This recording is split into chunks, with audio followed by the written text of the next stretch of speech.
Okay, next I'm going to jump onto stop putting things off. I don't have to draw for this one, but it is something that I've spotted a lot when I work with a lot of different people.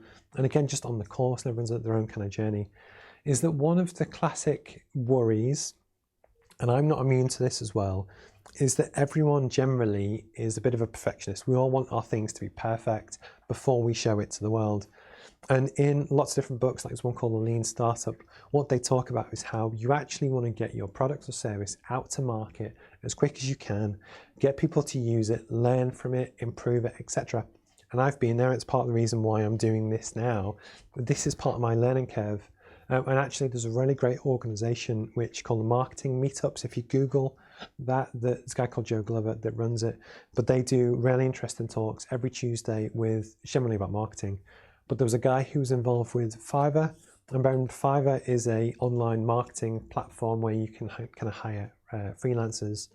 But actually within the platform, what it does, and it's now valued at over $1 billion, but even they still do the A/B testing and marketing testing and stuff.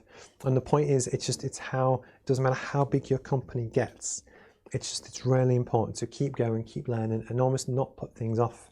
And one of the things that I've kind of seen, and I think it's especially true, when you're first starting out, everyone wants that their website to be perfect, their flyers to be perfect, their branding, etc., before they start to tell anyone about it. And I was kind of the same. I wasn't planning to move and start to do streams from this office until I had it all perfect, because I wanted the jump between where I was to where I wanted to be. I wanted it to be as big as possible to have a really good impact. And I'm kind of glad I didn't, because one thing that I never had yet with the office is actually I'd ordered these really posh lights, and they're called soft boxes, and it's the light that goes behind it. And actually, hi, good morning, Gary. Hi, good morning, Roberto. And the point is, I wanted this to be perfect, so I spent a fortune on soundproofing, lighting, and cameras, and screens, and everything. And my plan was originally to wait, and I decided, no, I'm going to go for it and just launch it and then just see kind of what happens. And I actually ordered these lights back in February, and they said, look, sorry, they're not going to arrive until April. And I wasn't happy, but I thought, okay, I'll wait. They were meant to come this week. I emailed the company, and they said, actually, there's been a delay in production. They might now not come until July. And if I'd waited to kind of launch all this until these lights turned up, it'd be July. But actually, we don't know if 3 are going to come in July. It could be September. So I've since asked for a refund on that one. But the point is, it's so much better to just get started. Be honest about your journey, what you're at. Nobody and nothing is ever going to be perfect. But actually, it's better to just do it.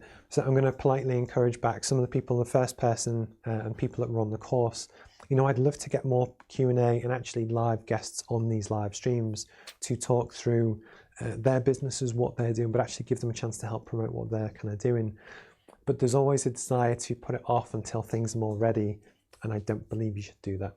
But now I'm delighted with all the comments. Good morning, everyone. So it's not easy, especially when you launch your own thing. And again, I think one of the things that people put off is that it's the fear of criticism. It's the fear of what are people going to say and do, because, it's scary when you put yourself out there and you're worried about what people are going to, you're always kind of going to get some haters, but it just takes confidence to do that. And again, if you've got a really good network, people are going to support you. I will always champion people that are trying to make that next step. Shout out to Stuart Coupland, who makes really brilliant bespoke kind of leather products. He was a guest on my podcast about 6 months ago, and he, as of this week, has moved from his part of his house, which was his workshop, to a proper his own space. And as someone that has genuinely just done this, it's a really great moment. But I just want to celebrate all these steps that everyone's kind of going through. Good morning, Danica. I will always call you out and everyone else who joins on the stream. Again, it's part of just trying to build a community.